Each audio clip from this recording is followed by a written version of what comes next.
this episode of Just Another Year Chicago. My name is Nick Brody. I am joined alongside my good friend and co-host, Tony Sapita. London currently cannot make it today due to a conflict, but today, Tony's taking over football. We're trying to get Tony into football, and this is his way in. So today is the fourth episode of pre-training camp series evaluating the different areas of the Chicago Bears. We are now flipping to the offensive side of the ball, the thick boys on that side, the offensive linemen. But before we begin, we'd like to thank our sponsor, High Level Camps. High Level Camps, the longest running boys and girls AAU basketball program in Wisconsin.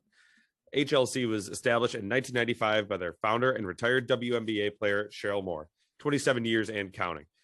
For more information, visit higherlevelcamps.com and say Just Another Year Chicago sent you. And if you say Tony sent you, we'll give you $5. But We love Cheryl, though she is a Packers fan. And if you say London, you owe us $10.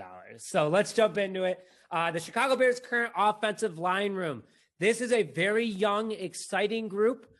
Cody Whitehair, Sam Mustipher, James Daniels, Tevin Jenkins, Germain Infedi, Alex Bars, Larry Borum, Elijah Wilkinson, and a few others that we won't jump into due to time restrictions, because we want to make sure that you learn about the guys who are really going to make an impact on this team this year. Not saying the other guys won't. We want them on the podcast. Don't take it offensively. We'd rather do one-on-one interviews with them instead of jump into their NFL careers right now. But a young, impressive offensive line, something the Bears don't have very often. The last time that happened, Tony was at Bears versus 49ers, and Nathan Vasher was taking it to the house. So if you don't remember that, that means you're not old enough to even remember that, and that means it's been a long time. Big addition to this group this year was Tevin Jenkins after getting rid of Bobby Massey and Charles Leno Jr. A lot of people do not like those two guys, especially my dad. He would text me about it every single week, and I'd have the same response. You always have the same thing to say about it. Tony also did not like them. They talk about beers. They talk about how much they hate linemen. It's not weird because they're friends. But anyway, big addition. That was our big addition. And other big news is that James Daniel, our 2018 second round pick from Iowa, who was a complete steal in my opinion. If you don't know about James Daniel, we're going to hit on it a little bit. He got injured last year in the 7th week against the Indianapolis Colts, where things kind of started to go really south, really fast on the Chicago Bears. And James Daniels is coming back this year. Not talked about enough about how important he is, how much of a steal he was for the Chicago Bears. He's bigger, stronger, faster, smarter. You name it, any compliment you can give the guy, he is that, and he is only 23 years old. He's younger than Tony and I, making more money than us, and is just an absolute man-child. Tony, what is your initial reaction to just hearing about our current offensive line this year, especially losing Charles Leno, in a good way, losing Charles Leno and Bobby Massey? I'm happy. Not happy is a strong word, but I mean, I think it was the right move to get rid of Charles Leno and Bobby Massey, just because that we're kind of just spinning our tires on that. I felt like, when we had an opportunity to draft Teven Jenkins, I think you got to go for it. He has such upside, which we'll touch on, of course. I already love the quotes he's given to the media, everything about him. And then James Daniels, of course, great to have him back. Iowa boy. My brother went to Iowa, so we always saw him play there. And just overall, just very excited for. I think this line, it's going to be young, hungry. Obviously, we got 2 veterans on there, but overall, I think they're ready to just bury people into the dirt. And speaking of hungry, those boys do weigh a lot of weight. They're almost 3,000 pounds. This group is almost 3,000 pounds. So just want to make that clear. But moving forward, let's get into breakdowns and stats for everyone. Topic number 2. So we're going to start with the veteran that Tony was kind of starting to hit on, Cody Whitehair, the oldest guy on the offensive line, and he is 29 years old. So he's on the right side of 30, thank goodness. 6th year, he was a starter last year. He started off at center, and then there was a breath of fresh air for the Chicago Bears, and they realized, oh man, this Sam Mustipher guy can play center. We'll get into Sam Mustipher in a second. And Cody Whitehair is a guard. He is by far the heart of this group. He was drafted as a guard out of Kansas State, and that's what he should have been in the NFL the whole time. Though he did do okay at center, above average. He's a Pro Bowl player when he's playing guard. 6'3", 309 pounds. Was the 3rd best interior lineman in the NFL in the second half of the season, behind Quentin Nelson. And I'm sorry, I am blanking out on the second name at the moment, but still a very impressive group to be in, especially with Quentin Nelson. And that is the reason why he moved back to guard again, was because Sam Mustipher from Notre Dame, an undrafted free agent, took over the center spot, and it worked out very, very well. Very excited that Cody Whitehair is back at his original position, but also that Sam Mustipher is at center. Now, Cody Whitehair has not allowed a single penalty and only has allowed 3 sacks total. Not last year, not the last 2 years, his entire NFL career. That is extremely impressive when the Bears have had really bad offensive lines over the last couple of years. And we had a guy named Rasheed Coward on our side of the ball. I could not stand that guy. I think he had like 3 holding calls in a row one game. And it was just like, that was like the worst part of the Chicago Bears. But just to kind of get into it, a very underrated guy in the NFL and for this team. I hated when he played center. I know I've said it, but I hated it. He was drafted as a guard, keep him at a guard. Running back's best friend, Tyreek Cohen loves him. David Montgomery loves him. I am sure that everyone else that has joined the running back room over the last year will also love him. But he gets the job done, and this is his unit. Tony, what are your thoughts on Cody Whitehair, and are you expecting an improvement, or is he kind of hitting that peak in his career right now? I am expecting an improvement. It may not be, he may not bulk up more. He's probably, I would imagine, as big as he's going to get, as strong as he's going to get. However, I do see him as kind of that Olin Kreutz guy, not in the sense, obviously he won't be a center now, but in that sense that he's going to lead this team. He's going to be the guy that grabs, the younger guys by the shoulder pad and says, no, you don't block that way. You don't run that way on like this zone blocking scheme, whatever it is. This is what you do. This is how we do it. But also, we're in this together. I got your back, but at the same time, I'm going to tell you when you mess up. And that's kind of what I expect from him, that veteran leadership that I think will almost prove better than if he, was able to bench 20 more pounds this year. If he was able to, even gain a quarter second on his drop back. So that's what I think about Cody Whitehair. I'm excited for that veteran presence.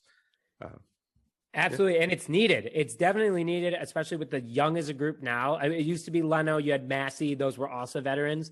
But now this is his group, and he has learned how to be a veteran, I think, especially after last season. So very excited for him. Stay tuned for Cody Whitehair and expect, I hate to say this, I really hate to say this, but Matt Nagy, the draw might be a little bit better this year. Just don't run it on 3rd and 8 for the love of God, especially against the LA Rams when you have Aaron Donald on the other side of the ball. But let's get into a guy that I was hitting on a little bit before. Tony and I really like this guy as well. And I think all of Chicago Bears, especially Bears Twitter, likes this guy. Sam Mustipher, 6'2", 311 pounds, so an inch shorter and a little bit lighter, a little heavier than Whitehair, but he's only 24 years old. Second-year guy. He signed a 2-year, $1.4 million contract with the Chicago Bears. Cheap, super cheap guy. Sam, and he was a 4-star prospect coming out of high school in Maryland. He had 8 pancake blocks in one game when he played for Notre Dame. And that was with Quentin Nelson right next to him. So the fact that he got 8 pancakes, I don't even want to know what Nelson got that game. But he is the future of the Chicago Bears offensive line, especially at that center position. He reminds a lot of people of Olin Kreutz as a player, not the mentality, could turn into mentality, but he did work out with Olin Kreutz his entire offseason. There's a bunch of pictures. Go look at his Sam Mustipher and Olin Kreutz Instagram. It's full of them. But man, the center position is the quarterback of the offensive line. And if he continues to do better, our offensive line is going to do pretty damn well over the next couple of years. So undrafted too from Notre Dame, by the way. He played for a guy named Quentin Nelson. I've hit on his name a couple of times. Quentin Nelson was the pick that the Bears were potentially going to take instead of Roquan Smith. And he is rated one of the best interior offensive linemen, possibly if he keeps up his stats in the history of the NFL. I mean, he is an absolute monster of a man. He's going to get the absolute bag. And he is on his way to be a for sure Hall of Famer.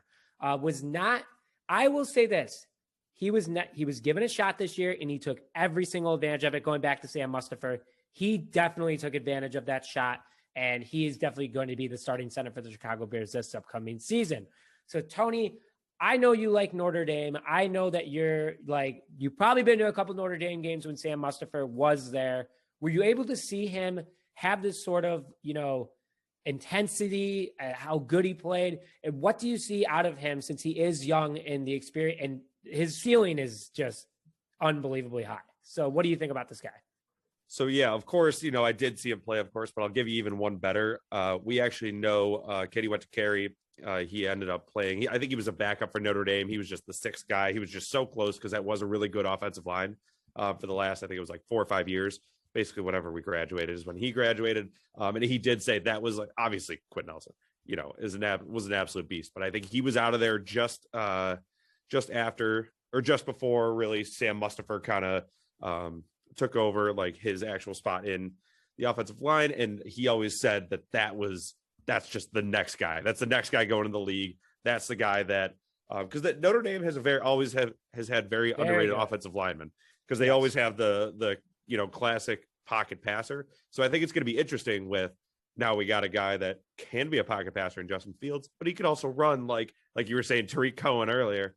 So I think that's going to be absolutely awesome if he can really step into his own, really sharpen his craft against Eddie Goldman. Yeah, he's not retiring.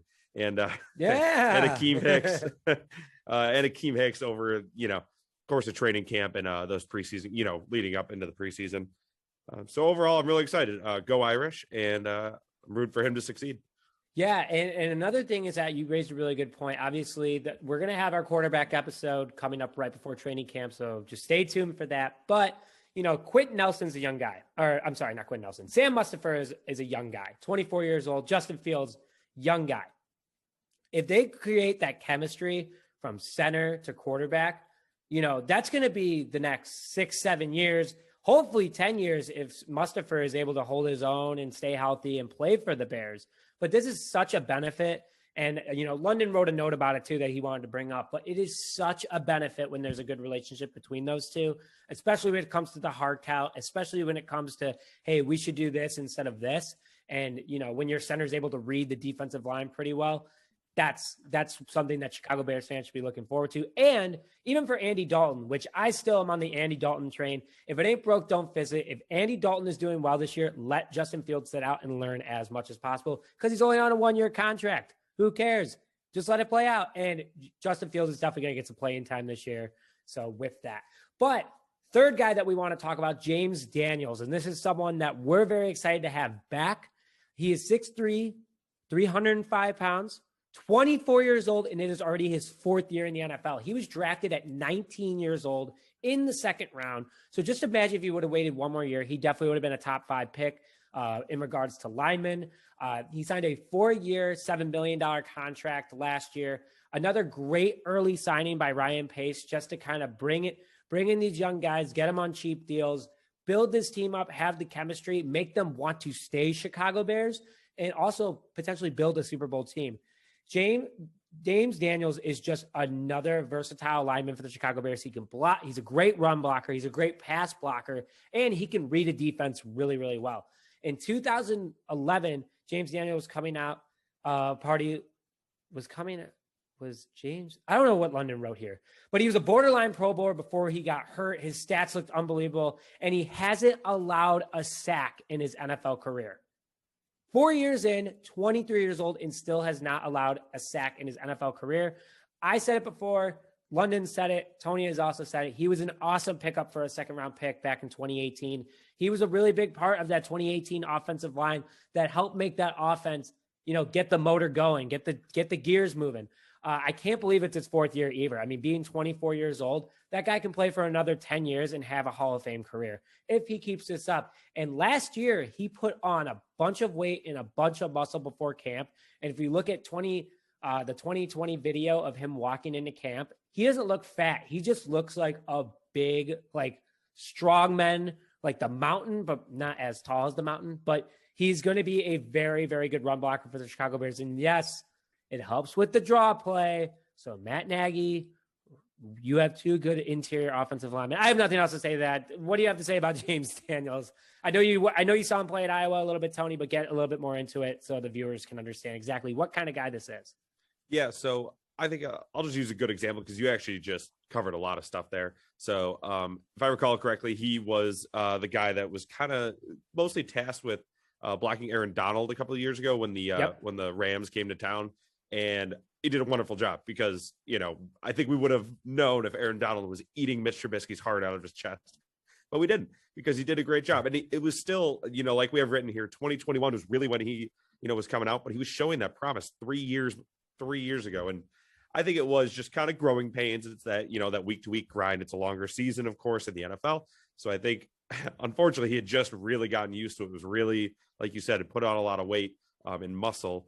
and then he got hurt, unfortunately. However, I think he's ready to come back. I think, again, because we have these veterans that are going to push him, and then we also have these young guys like Teven Jenkins and these guys that are just going to compete in general on the offensive line. My apologies.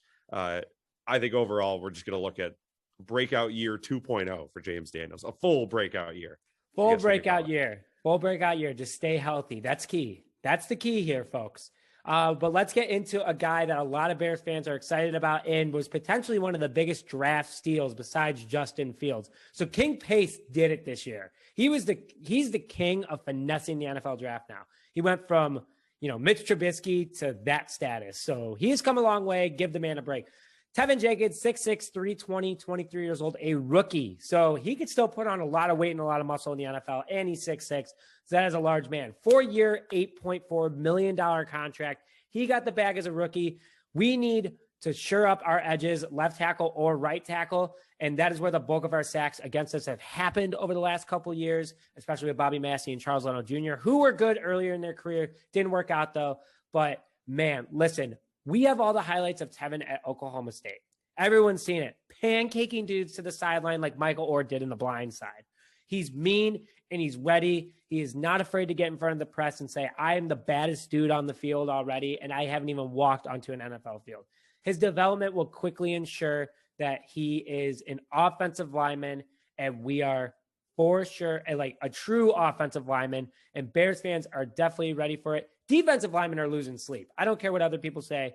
Defensive linemen are losing sleep. He is already an upgrade over the last two guys, and I am excited what he brings with that meanness and that swagger attitude to the Chicago Bears. Tony, I know that you've seen a lot of video on Teven Jenkins. He's a great run blocker. He's got to work on his pass blocking a little bit. Again, he is a rookie, but man, run blocking, he's like platinum elite, VIP, alone company status. I know you've seen him. What do you think about him? And how do you think he can improve his pass blocking? Well, if only there was arguably the greatest outside edge rusher in the entire NFL that he could go against that could make him better. So I think what's going to be awesome is, like I kind of touched on with James Daniels and Mustipher, is that he's going to be competing against hopefully Robert Quinn, feeling that chip on his shoulder coming back.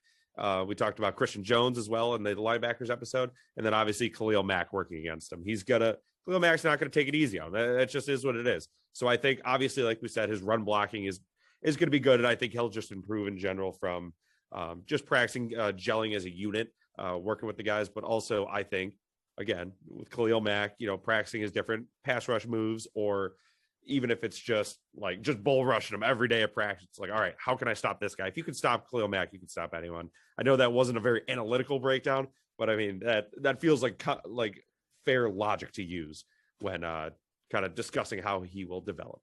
And in our defense, it's hard to get analytical in regards to offensive linemen. I mean, you could say they didn't give up sacks and, they're big dudes. That's just about it. Like, it's hard tough with a rookie too. I mean, we just, he, like we said, he was great at Oklahoma. Everyone's broken that down.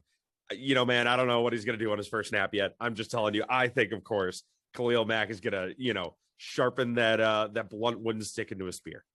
Oh, what? That's a dad comment right there. That's a clip. Watch out for our Instagram. But let's go into our next. We have three more guys. We're going to kind of bulldoze through these guys, but the one we're talking about might get a little bit more attention. Germain Infedi, 6'5", 340. Biggest dude on the offensive line right now. He's 27 years old. He was a first-round pick when he was drafted by Seattle, and it's his 6th year entering the NFL. He played for the Bears last year on a 1-year contract and then re-signed this past offseason on a 1-year, $5 million contract. London's calling it a steal. I'm calling it a moderate contract. Tony, when we get to you, you give your opinion on the contract, but he has been an up and down offensive lineman in the NFL. It's been very frustrating watching him go from a first-round guy to, okay, he's a second stringer, back to the first string with the Seattle Seahawks. Then he comes to Chicago and did a pretty good job. Chicago did save his career, and I'm really happy that London told us to talk about this. As a Seahawk, he moved from right guard to right tackle and back.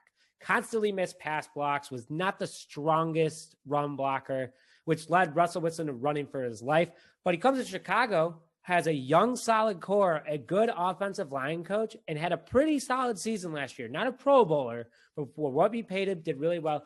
We need him to come back and have another solid year at right tackle because Teven Jenkins is going to play left tackle. There's no doubt about that. And Infedi is just overall a better right tackle. And he did really well there last year. So he's grown on me, was questionable when we signed him. People were like, why did we take him? King Pate took his chance, probably did his homework, probably knows more analytics about offensive linemen than we ever will, but it's looking like a promising season for him, and he'll be starting right tackle this season most likely. Tony, what are your thoughts on Infedi? Yeah, so obviously you can look at him analytically, break it down every which way you want.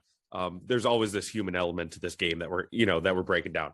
And I do think, like we said, he did have his struggles. And I think, he's 27. He's kind of starting to get up there. He's on these 1-year deals, these short deals. I think he wants to obviously prove himself. And like we said, we're super excited for the other 4 guys before it. I mean, you got to think that if he kind of isn't pulling his weight, either there's someone waiting in the wings right there, or Cody Whitehair, that guy's gonna be like, hey, you got to figure your stuff out. Otherwise, we're not waiting for you. Train isn't stopping for you, man. And then we have, to go back to it, Khalil Mack, these guys working with him. And maybe Khalil Mack's going to beat his butt in practice every day. And he, honestly, it might look like he sucks, but not every team has Khalil Mack. Not every team has Robert Quinn. So I think overall, I think he's going to at least come out the year starting hot, and then figure it out from there. I don't know. And are you ready for this? We got 3 guys, and our goal is to finish it in 3 minutes. So Tony, we're gonna do a power 3 minutes, not a power hour. We might do a power hour live stream soon. Stay tuned for that. Yep. Alex Bars, 6'5", 314 pounds, 25 years old, 3rd year in the NFL. Signed a 3 years, $1.8 million contract with the Chicago Bears. Played in 16 games in 2011 and started 8 of them, 1 at center, 1 at left guard, and 6 at right guard. Also started at right guard in the wild card playoffs against the Saints. This guy is a big depth guy, good run blocker, good run passer. Isn't starter material, but a good depth guy, and also from Notre Dame. Tony, quick thoughts on Alex Bars. Notre Dame is awesome, and I do think that he will settle into his role, especially with another Notre Dame guy kind of there with him on the line. Got to represent, got to be the best Notre Dame guy on the line. We'll see what he can do.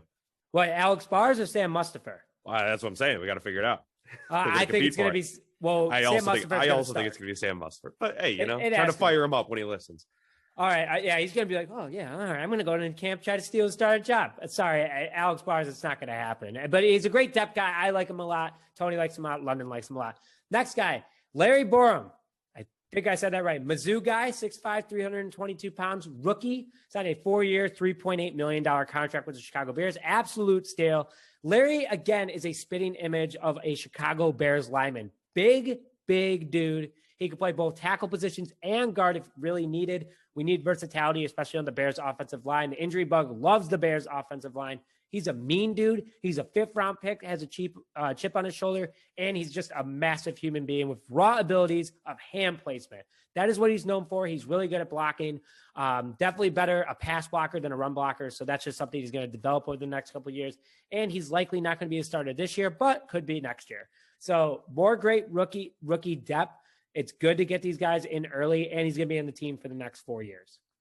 Yep. I like you said, I kind of hope that he is starting probably in the next year or two. We'll kind of use Germain Ifedi kind of as a placeholder. I mean, hopefully he does well, but I think Larry's going to kind of have to develop and hopefully take over that starting role, which would be great because he's on that 4-year rookie contract.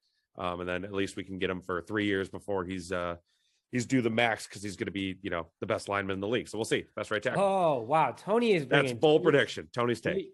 Man, you are bringing in takes today. But last guy we're going to talk about today, Elijah Wilkinson, 6'4", 329 pounds, 26 years old, 5th-year guy, signed a 1-year, $1.27 billion contract with the Chicago Bears. Elijah was a starting tackle for the Denver Broncos for the last 5 years. He's a depth tackle and looking to have a new start in Chicago. So kind of like Infedi, just kind of like struggled, like couldn't really find his groove. He is good. This guy, Wilkinson, is definitely good. I don't think if we had Germain on the team that he would definitely be the starter. But injuries and penalty plague 2019 season really hurt him, especially like coaches going, all right, what's this guy going to do? So hopefully he can get back to that solid tackle status that he was for the Denver Broncos and in college. But he is the new kid on the block, no pun intended. Very excited for him. And hopefully he can get his groove back and be a good depth guy for the Chicago Bears. Yeah, after last year with all the injuries we saw the last couple of years, I think, it's just good to have a good, like we said, a good solid depth guy. I like I said, we don't think he's gonna be starting, of course, but sometimes people miss even a game or two, and you got to have someone that's not just gonna be a what do we say, a coward, a Rashad coward. Oh God, he was a coward, both his last name and on the field. I don't know how that guy is on the Pittsburgh Steelers right now. He is an absolute joke. I mean, like if you look at him, it looks like he skipped leg day, and like he's just like a plump of like human. I mean, he come through my door and eat me for breakfast, but like I'm just saying, like I still think he was not the male ideal body for an offensive lineman in the NFL. But predictions on starters, Tony and I have the same exact ones, so I'm just going to kind of take it away. But Jenkins at left tackle, Daniels at left guard, Mustipher at center, Whitehair at right guard, and Infedi at right tackle. Tony, thoughts on that offensive line? I think that they'll allow 2 total sacks on the year, and 15 total quarterback rushes. That's how good they're going to be. Dominant. Well, it'll be mostly on Justin Fields when he starts, because Andy Dalton isn't starting week 1. That's my other take, but that's a different story. So yeah, I mean, young, fast, do well in all their respective ways, and are much better for whoever the quarterback is that is playing. It's going to be much more protected than Mitch. I don't even think Mitch, if he had this amount of time, would be able to play this well as Andy Dalton or Justin Fields. But for the love of God, look at that Tony's take. 2 sacks on the year. We'll see after the first quarterback pressures. 15 quarterback pressures. We'll see after the first quarter against the LA Rams. But with that, thank you very much for joining this episode of Just Another Year Chicago. My name is Nick Brody, joined alongside my co-host Tony Cepeda, and we will see you guys next time.